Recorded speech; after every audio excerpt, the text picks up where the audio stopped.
Om Sai Ram. Welcome to Sai Samarpan channel. मैं हूँ आपके साथ में विन्नी। और आप सभी जानते हैं दीपावली त्यौहार आने से 5 दिन पहले से ही त्यौहार शुरू हो जाते हैं। धनतेरस से ही त्यौहार शुरू हो जाते हैं। आप सभी को पता है ना, धनतेरस से ही हमारे घर में पूजा पाठ शुरू हो जाते हैं, दीपावली शुरू हो जाती है ना।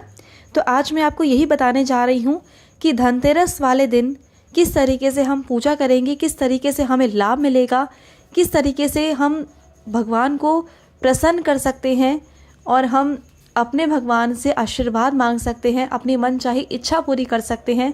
वो सरल विधि क्या है धनतेरस वाले दिन की हम कैसे पूजा करें, तो वो मैं आज आपको बताने वाली हूँ कि किस तरीके से धनतेरस की पूजा की जाएगी, क्या सरल विधि है पूजा करने की। क्योंकि बहुत लोग अपने अपने तरीके से पूजा पाठ करते हैं, लेकिन जो सही तरीका है वो मैं आपको बताने जा रही हूँ कि किस तरीके से आप धनतेरस वाले दिन पूजा पाठ करेंगे और आपको विशेष कृपा प्राप्त होगी कुबेर जी की। जो धन के देवता हैं कुबेर जी, उनकी आपको विशेष कृपा प्राप्त होगी, ठीक है। और वैसे उस दिन माता लक्ष्मी और गणेश जी की भी पूजा की जाती है ना, और धनवंतरी जी की भी पूजा की जाती है। तो चलिए स्टार्ट करते हैं आज का ये वीडियो, जो आपके लिए बहुत बेनिफिशियल होने वाला है, जिससे आपको पता चलेगा कि धनतेरस वाले दिन हमें कैसे पूजा करनी है, सरल विधि क्या है और किस तरीके से हमें लाभ मिलेगा, ठीक है। तो चलिए शुरू करते हैं आज का ये वीडियो। ध्यान से सुनना कि किस तरीके से हम पूजा करेंगे, ठीक है। तो सबसे पहले हम धनतेरस की जब पूजा की बात करते हैं तो आप सभी को पता है कि कुबेर जी की बात सबसे पहले आती है। धनतेरस यानी कि धन इसमें आता है, यानी कि आप सभी को पता है कि हर कोई धन पाना चाहता है ना। तो हर कोई धनतेरस की पूजा तो करता ही करता है ना। कुबेर जी की पूजा करता ही करता है क्योंकि वो धन के देवता हैं, ठीक है। लक्ष्मी माँ को भी पूजा जाता है क्योंकि लक्ष्मी माँ भी लक्ष्मी देने वाली हैं, यानी कि धन देती हैं, सबको पता है ना। और गणेश जी विघ्न हरते हैं और धनवंतरी जी जो है ना वो औषधि के देवता हैं। तो उनकी पूजा रोग निरस्त होने के लिए, यानी कि रोग को ख़त्म करने के लिए की जाती है। और धनतेरस की पूजा प्रदोष काल के समय यानी कि शाम के समय में की जाती है। स्नान कर कर, स्वच्छ वस्त्र पहनकर और अच्छे से पूरे परिवार के साथ में मिलकर ये पूजा की जाती है, ठीक है। तो चलिए बात करते हैं विधि की, कैसे करनी है आपको पूजा। चावल या गेहूं का आटा आप लेंगे, जो पिसा हुआ आटा होता है वो लेंगे और उसे पूरी चौकी के नीचे उसे पहला पूर लेंगे, ठीक है। और उसके ऊपर रखेंगे पटा, यानी कि जो चौकी होती है, जो पट्टा होता है, वो उसे उसके ऊपर रखेंगे गेहूं के आटे के ऊपर जो आपने पूरा है। और उसके ऊपर आपने क्या करना है, उसके ऊपर आपने बिछाना है लाल या पीले कलर का कोई भी कपड़ा जो स्वच्छ हो, जो नया हो। और अगर नया नहीं भी है तो पुराना आप बिछा सकते हो, लेकिन वो स्वच्छ और धुला हुआ होना चाहिए। वैसे तो सब धनतेरस वाले दिन नया ही कपड़ा खरीदते हैं, नया ही पूजा में रखते हैं, लेकिन अगर आप सक्षम नहीं हैं या कोई और प्रॉब्लम है तो आप पुराना कपड़ा धुला हुआ रख सकते हैं, ठीक है। फिर उसके बाद आप क्या करेंगे, आप चावलों का आसन बनाएंगे, ठीक है। आपने चावलों का आसन बनाना है और कुबेर जी की फ़ोटो को वहाँ पर स्थापित करना है। और चावलों का आसन आपने 3 जगह बनाना है, 3 जगह आप चावलों का आसन बनाएंगे।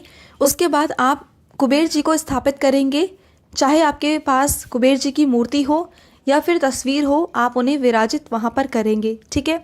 तो आप फिर उन्हें विराजित करते हैं। अगर आपके पास में कुबेर जी का यंत्र है तो वो भी आप चौकी पर स्थापित करेंगे, ठीक है। आपने कुबेर जी का यंत्र भी वहाँ पर चौकी पर रखना है।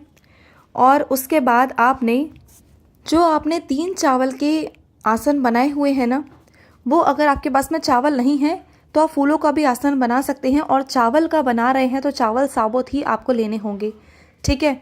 उसके बाद में आपको लक्ष्मी जी की और गणेश जी की भी मूर्ति वहाँ पर स्थापित करनी है, उस चौकी पर स्थापित करनी है। आपको नया नहीं लेकर आना, क्योंकि नया दिवाली वाले दिन ही हम लेकर आते हैं। लक्ष्मी जी और गणेश जी हम दिवाली वाले दिन लेकर आते हैं, लेकिन जब हम धनतेरस की पूजा में लक्ष्मी जी और गणेश जी की पूजा करते हैं तो जो पिछले दिवाली के होते हैं ना गणेश जी और लक्ष्मी जी, हम उन्हीं को स्थापित करते हैं, क्योंकि नया तो हम दीपावली वाले दिन लाएंगे। तो धनतेरस पर हम उन्हीं लक्ष्मी जी और गणेश जी की पूजा करेंगे जो पिछले दिवाली के हैं, ठीक है। फिर आप उन्हें भी विराजित करेंगे। और उसके बाद में अगर आपके पास में धन्वंतरी जी की फ़ोटो है या फिर मूर्ति है, जो भी आपके पास में है ना, उनको आप स्थापित करेंगे, ठीक है। और अगर आपको लगता है कि आपके पास में धन्वंतरी जी की फ़ोटो नहीं है, तस्वीर नहीं है या मूर्ति नहीं है, तो आप सुपारी के रूप में भी उनकी पूजा कर सकते हैं। आप सुपारी लेंगे, सुपारी पर आप मोली बांध लेंगे और धन्वंतरी जी का निर्माण करेंगे और उसके बाद उन्हें विराजित कर देंगे मंदिर में, यानी कि चौकी पर, ठीक है। और आप सुपारी से उनका आवाहन कर सकते हैं, उनकी पूजा कर सकते हैं। उसके बाद आपने जो भी आपके पास में सोना चांदी जो भी आपके पास में है, जो भी आपने ख़रीदा है, जो भी आपने लिया है, जो भी आपके पास में है, उन्हें आप उस चौकी पर रखेंगे। या जो भी आपके पास में नकदी हैं, जो भी पैसे हैं नकदी हैं, वो भी आप उन्हें रखेंगे। अगर आप रखना चाहते हैं तो आप उन्हें भी रखेंगे। और जो भी बर्तन आपने धनतेरस वाले दिन ख़रीदा है, जैसे कि आप सभी को पता है कि धनतेरस वाले दिन नया बर्तन खरीदना शुभ माना गया है, तो जो भी आपने बर्तन खरीदा है उस बर्तन को आप उस चौकी पे रखेंगे और पूजन शुरू करेंगे, ठीक है। और आप प्लेट में अक्षत रखेंगे, ठीक है। अक्षत यानी कि चावल आप रखेंगे और उसके बाद आप एक दीपक लेंगे, एक दीपक में 2 बातियां लगाएंगे।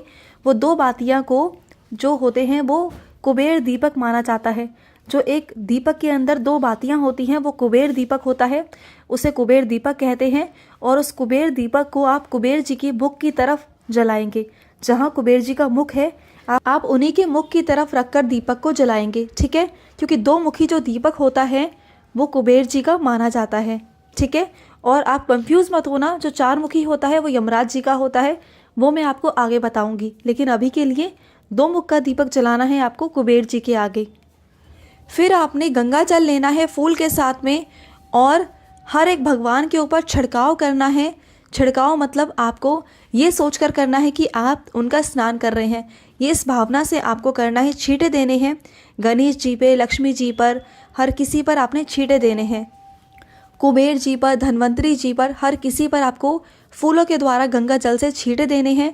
उसके बाद में आपको धन्वंतरी जी पर, गणेश जी पर, लक्ष्मी जी पर और कुबेर जी पर जो मोली का धागा होता है वो वस्त्र के रूप में आपको चढ़ाना है, उन्हें अर्पित करना है।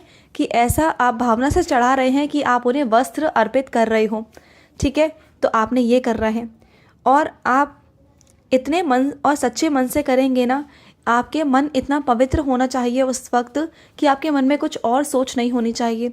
फिर आप सारे भगवानों को जनेऊ भी समर्पित करेंगे विशेष रूप से, ठीक है। और आप सबको पता है कि कुबेर जी को ना पीली चीज़ें बहुत अच्छी लगती हैं, तो आप कोशिश कर सकते हैं कि आप धनतेरस वाले दिन सोना खरीदें। अगर आप सोना नहीं भी खरीद पा रहे हैं तो आप पीतल की कोई चीज़ खरीद सकते हैं, या आप कोई दीपक खरीद लें, या आप कोई चम्मच खरीद लें। जो भी आप पीली कलर की चीज़ खरीदेंगे उसे पूजन में अवश्य रखें। जो भी चाहे आप बर्तन खरीदें, चाहे आप पीतल के बर्तन लें या कुछ भी लें, आप अवश्य पूजन में रखें, ठीक है। और आपने जो भी कुबेर जी हैं, धन्वंतरी जी हैं, कुबेर जी का नेवला है, या गणेश जी हैं, लक्ष्मी जी है, आपके नगदी है, आपकी ज्वेलरी है, आपके बर्तन हैं, जो भी यंत्र है, कोई दीपक है, जो भी है, वो सभी को आपको चौकी पर रखकर उनकी पूजा करनी है। और सब पर आपको टीका लगाना है, यानी कि तिलक करना है। कोई भी चीज़ आपकी छोड़नी नहीं है, कोई भी चीज़ आपको छोड़नी नहीं है, सब पर आपको तिलक लगाना है। मैं दोबारा से बता देती हूँ, कुबेर जी पर, कुबेर जी के नेवले पर, उनके यंत्र पर, गणेश जी पर, लक्ष्मी जी पर, धन्वंतरी जी पर और आपके नकदी पर, आपके बर्तनों पर, आपकी ज्वेलरी पर, आपने जो भी कुछ सोना चांदी जो भी रखा है उस पर, जो कुछ भी आपने रखा है, जो कुछ आपको उस चौकी पर दिखाई दे रहा है, आपको सब पर तिलक लगाना ही लगाना है, ठीक है। जो धनतेरस है ना, वो कार्तिक मास पर त्रयोदशी तिथि के दिन समुद्र में क्या हुआ था, उस दौरान धन्वंतरी जी प्रकट हुए थे एक अमृत कलश लेकर। तभी से ये प्रथा चली आ रही है कि बर्तन खरीदना शुभ माना जाता है, ठीक है। उसी वजह से हम सभी परंपरा बन चुकी है कि हम बर्तन खरीदते हैं, है ना। तो हमें बर्तन ज़रूर खरीदने चाहिए। फिर हमें सब पर चंदन और रोली का टीका लगाना चाहिए, तिलक लगाना चाहिए और सब पर अक्षत समर्पित करने चाहिए, यानी कि चावल, साबुत चावल आपको उन सभी पर लगाना है। उसके बाद में आप सभी को पता है कि लक्ष्मी जी को सुगंध कितनी प्रिय है, तो आप इत्र का प्रयोग ज़रूर करें, लक्ष्मी जी को इत्र ज़रूर लगाएं। गणपति जी, धन्वंतरी जी, कुबेर जी, सभी पर भी आपको लगाना है और सभी को आपको पुष्प भी अर्पित करने हैं। हर भगवान को पुष्प अर्पित आपने करने हैं। और ये माना जाता है कि जो भी आप कुछ खरीदते हैं ना, धनतेरस वाले दिन अगर आप जो भी खरीदते हैं ना, उसका 13 गुना उसकी वृद्धि होती है, चाहे आप कुछ भी लें। और साबुत धनिया तो ज़रूर खरीदें, चाहे आपके घर पे हो ना हो, लेकिन आप चाहे थोड़ा सा खरीदें, लेकिन खरीदें ज़रूर। साबुत धनिया का बहुत महत्व है और इसे पूजा में भी रखें। और खील बतासे जो हैं, इसका भोग ज़रूर लगाएं। और मिठाई का भी भोग ज़रूर लगाएं, चाहे वो बाज़ार से लेकर आए हो या आपने घर बनाई हो, लेकिन ज़रूर भोग लगाएं। और आपको जो भी ऋतु फल है ना, वो आपको समर्पित करना है। जो भी उस ऋतु का फल है वो आपको समर्पित करना है आपको। और आपके रसोई घर से जितनी भी आयुर्वेदिक औषधियाँ हैं, जैसे दालचीनी हो गई, लौंग हो गई, इलायची हो गई, काली मिर्च हो गई, हल्दी की गांठ हो गई, वो सब आप लेकर आएंगे।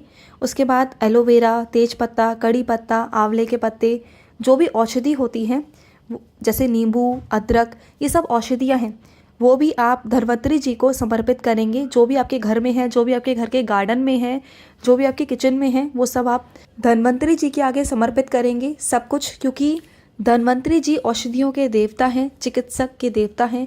वो आपको रोगों से मुक्त करेंगे, आपके शरीर को ऊर्जावान बनाएंगे। आप चाहे तो आपके पास जितनी भी नई दवाइयाँ हैं वो भी आप उनके आगे रख सकते हैं, जो और प्रभावशाली हो जाएंगी। उसमें 10 गुना प्रभाव आ जाएगा, जिससे कि आपका जो शरीर है वो ठीक होना शुरू हो जाएगा। और आपको एक लोटे में पानी भर के, जल भर के ज़रूर रखना है। उसके बाद में आपने आरती करनी है धूप बत्ती से, अगरबत्ती से, दीपक से, जो कुछ आपके पास में है। आपने सारे भगवानों की आरती उतारनी है, कुबेर जी की, धन्वंतरी जी की, गणेश जी की, लक्ष्मी जी की। आपने सभी की आरती उतारनी है। चाहे तो आप दीपक से उतार सकते हैं, या अगर आप कपूर से चाहें तो कपूर से भी आप उतार सकते हैं, ठीक है। और जो भी आपकी समर्था हो उतना ही आप मंदिर में जितना दक्षिणा रखना चाहे दक्षिणा रखें। और पूजा होने के बाद ऐसे इंसान को दें जिसे ज़रूरत है, जिसकी दीपावली अच्छी से मन जाए। उतना आप अपने सामर्थ्य के अनुसार उतने पैसे आप दक्षिणा के रूप में रखना कि किसी की मदद हो जाए। और फिर उसके बाद ईश्वर के चरण स्पर्श करना और अपने परिवार के लिए सुख शांति मांगना, उनसे बोलना कि हे भगवान, मेरे पूरे परिवार पर कृपा दृष्टि बनाए रखें, अपना आशीर्वाद बनाए रखें, ठीक है। और जो भी इस पूजा में जो भी भूल चूक हुई उसे क्षमा करें। जो भी त्रुटि हुई, त्रुटि के साथ इस पूजा को स्वीकार करें, हाथ जोड़ के बोलिएगा। और अपने सीधे हाथ से सीधे जल लेकर अपने जो पट्टा है, जो आपने पट्टा रखा हुआ है पट्टा, उस पर जल लेकर 3 बार ऐसे फेरना है सीधी तरफ से। और आपने हाथ जोड़कर जो है पूजा को समाप्त करना है। और कई लोगों के यहाँ पर झाड़ू जो है, झाड़ू का पूजन किया जाता है धनतेरस वाले दिन। कई लोगों के यहाँ पर दिवाली वाले दिन किया जाता है। तो जैसा आपके घर पर होता है आप वैसे ही करें, ठीक है। जैसा आपके घर में रीत है आप वैसा ही करें। और कई लोग तिजोरी की भी पूजा करते हैं, और कई लोग यमराज का भी दीपक जलाते हैं, जिसे चौमुखी दिया कहते हैं, जो मैंने वीडियो में पहले भी आपको बताया था। तो चौमुखी दिया वो है जिसके 4 मुख बने होते हैं। आप 4 बत्तियां लगाकर आप यमराज जी की पूजा कर सकते हैं। यमराज जी का आप दीपक जला सकते हैं। कई लोग मिट्टी का दीपक यूज़ करते हैं, तो कई लोग आटे का दीपक बनाते हैं। तो जैसा आपके परिवार में, आपके घर में बनाया जाता हो वैसा आप बना सकते हैं। और कई जगहों पर विधान है कि 13 दिए धनतेरस पर जलाए जाते हैं। तो आपके घर परिवार में अगर ऐसा होता है तो आप ऐसा करिए। अगर आपके घर में यमराज का दिया जलता है तो आप यमराज का दिया जलाइए। और बाकी जो मैंने आपको पूजा बताई धन्वंतरी जी की, कुबेर जी की, लक्ष्मी गणेश जी की, वो तो आपने करनी ही करनी है, वो आप ज़रूर करें। और आप इसका घर में लाभ देखेंगे कि आपके घर परिवार में बहुत लाभ होगा। दिवाली आपकी बहुत शुभ रहेगी, सब कुछ अच्छा होगा। और इन त्योहारों की मैं आपको बहुत बहुत बधाई देती हूँ कि आपके पूरे परिवार में सुख शांति से ये त्यौहार मनाए जाएं, खुशियाँ आएँ और आपकी सारी इच्छाएं, सारी मुरादें बाबा पूरी करें। और अगर आप चाहें तो आप बाबा को भी वहाँ पर स्थापित कर सकते हैं। सॉरी मैं बोलना भूल गई, लेकिन आप बाबा को भी वहाँ विराजित कर सकते हो, क्योंकि बाबा को भी हम सब कुछ मानते हैं, है ना। तो बहुत सारे डिवोटीज ऐसे हैं जो बाबा को ही सब कुछ मानते हैं। तो बाबा को भी वहाँ पर विराजित ज़रूर करिए, बाबा को भी वहाँ पर रखिए, ठीक है। और बाबा से भी प्रार्थना करिए, क्योंकि हम बाबा के बच्चे हैं ना, तो बाबा को तो रखेंगे ना, बाबा को हम अलग नहीं कर सकते, ठीक है। तो चलिए मैं लूँगी समाप्ति। आई होप कि आपको इस वीडियो से बहुत सारी इन्फॉर्मेशंस मिल गई होंगी। तो चलिए मैं लूँगी समाप्ति। ओम साई राम, जय साई राम।